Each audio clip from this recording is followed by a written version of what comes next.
Oh my god. I actually really like Bethesda's press conference because I know that for a lot of people, they will always look back at Bethesda's last one. And of course, like how most people kind of how they always do big one year, then they try and match it the next year, but then, you know, they don't do as hot. Honestly, Bethesda had a really good press conference this year because they have a good streak going. Now, of course, they don't have the whole thing of what they had when they had back in 2015 when they announced Fallout 4, and then they gave you like an hour-long video of them talking about everything, like from all the way from like crafting tips to everything else of what they could do with Fallout 4.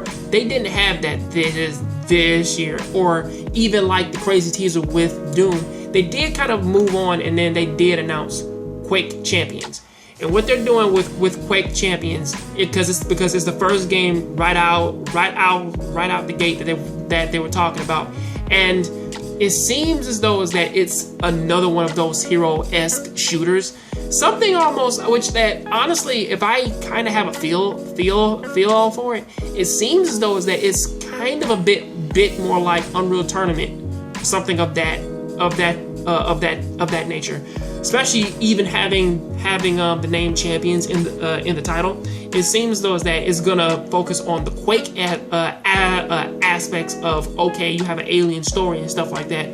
But on the flip side, if they actually plan on doing something like Battleborn and Overwatch, where like it's just a hero-based game, then I kind of wouldn't have a problem if it was like another, if it had more of a hero-esque vibe to it, of them talking about, oh, okay, we actually want to take all of these heroes and talk about what is going on with them, or give them like quirky personalities and everything like that, but we want to be way more serious with it. I really wouldn't have a problem with it because it looks like it would be really interesting. Of course, you know, Quake is actually the perfect iteration for them to jump from Doom to kind of bring in Quake, but still, like coming hot off the heels from Doom, them working on Quake is actually a good chance for them to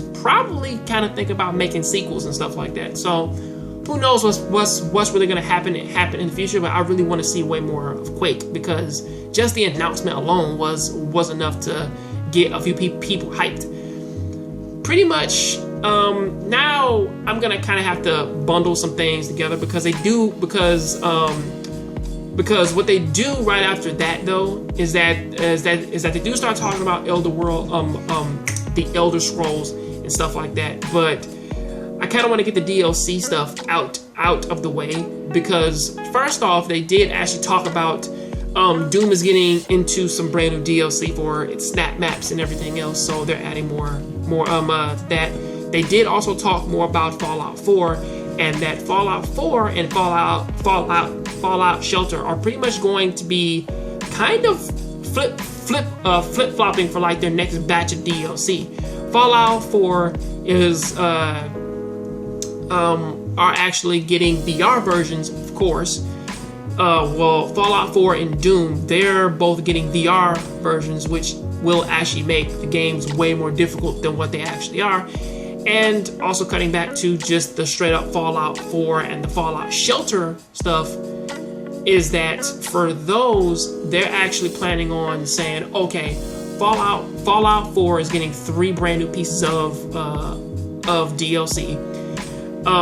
The 2 of those, I believe, one of them is the contraptions, one is Vault-Tec, and then the next one is the Nuka World, which I believe that one is supposed to be like this crazy amusement park. So we are getting 2 more builder DLCs, you know, adding way more pieces and places, and also you get to make your own. For the second one, for the Vault-Tec one, you actually get to make your own vault and put your own people there and have them do pretty much whatever they want. So it's more or less like a 3D version of Fallout Shelter, which is nice.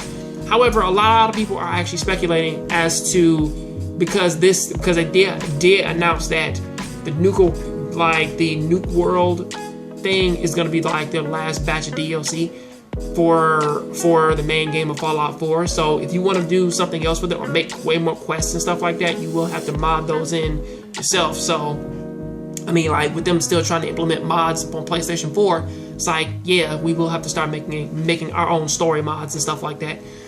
But until then, though, that does look pretty nice. But on the flip side of Fallout Shelter, though, Fallout Shelter actually seems to kind of give you the option to now, when like you send the people out upon when like you send your people out to scavenge stuff, you can actually go out with them and like you actually control them, take over areas, shoot up people, and then you personally collect items, then you bring them back. So it seems as though that they're both trying a little bit more for all of those. I'm actually happy though that they are planning to do more Fallout Shelter, especially since that's a free game, and actually putting a lot of time in it is actually really a fun thing to do. Yeah, but kind of jumping off the bandwagons of that though, I kind of have to go back and talk about the Elder Scrolls. And first off, what they're planning on doing with the Elder Scrolls is that Skyrim is actually getting a remaster. That one's going to be on PlayStation 4, Xbox One, and PC. Well, PC, it was always on PC. So yeah, it's going to be up on the brand new consoles.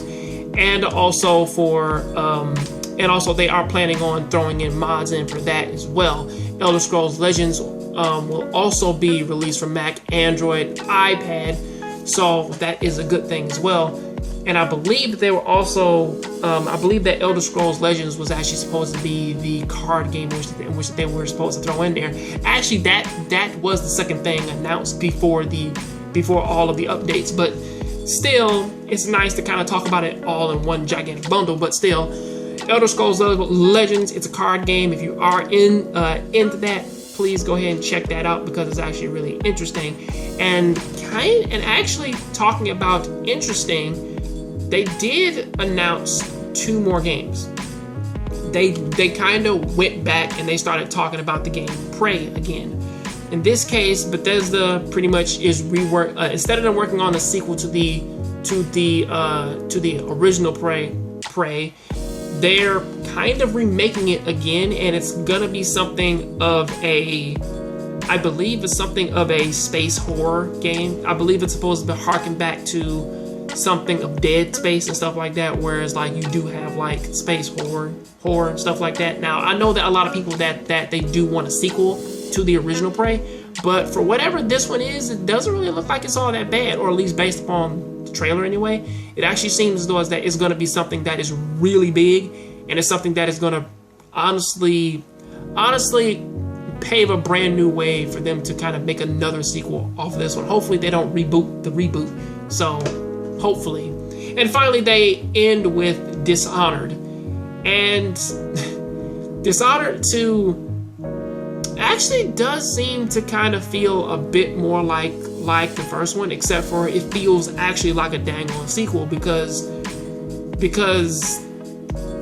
from whatever they're planning on doing with it, I do like the fact that they do still have the dude from the first game in there.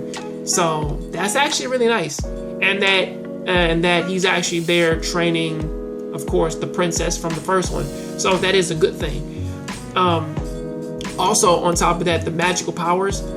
I'm actually pretty curious as if that they're going to kind of start the game off talking about how she gets her powers and everything. But all I can say is that Dishonored 2 looks really amazing, and it's something that I kind of had to beat the first one. I'm gonna be honest, I didn't beat the first one. I got like a little ways into it, and I was like, I really like this, but then I just stopped playing it. But still, based upon Dishonored 2, I will play the first one because I kind of have to make way for this one. So, of course, until then, their press conference ended really amazingly, and honestly, it kind of went from them being really, really amazing from their last one, like how I said earlier, to them just coming out, announcing stuff, and then moving on. Because again, if they would have just took one of these complete games and then they would have just, because I know that they did something with the Dishonored 2 of them showing gameplay from it, but if they would have did that for, I don't know, like Fallout 4 again. Well, actually, they can't do that for Fallout 4 again, but they did that for like Quake champions and stuff like that, of actually giving us like, okay, this is what we plan to do. We're doing maps, we're doing this, we're doing this, we're doing this, and here's some of the characters, we got this up and stuff like that. If they would have had that going, they probably would have blew socks off again. But till then, though, that is what I gotta say about that. I'll see you next time on the next John Graves Show. Please tell me what you think about this down there in the comment section. Tell me what you think about the Bethesda 2016 E3 press conference. I'll catch you on the next John Graves Show. Please keep watching anime, keep playing video games. I'm out. Hey internet, how's it going? I'm Batman, and I'm here to tell everybody to go ahead and check out this little book right here. It's called Ibarra's by my friend Deshaun R. Smith, and my book is in the back. My book is called Noir Prophecy, along with our crazy little collaboration book, Mizuki Dragon Warriors. And you can read the first introduction, or like you can read the introduction, the first few pages of it, and go ahead and check it out and show us some support and love. I'll leave a link down there in the description for it. Also, if you like this video, please go ahead and click over there and go ahead and click on the link, and it'll take you right to my last video. I'll see you next time on the next John Graves Show. Please keep watching anime, keep playing video games, and remember, I'm Batman.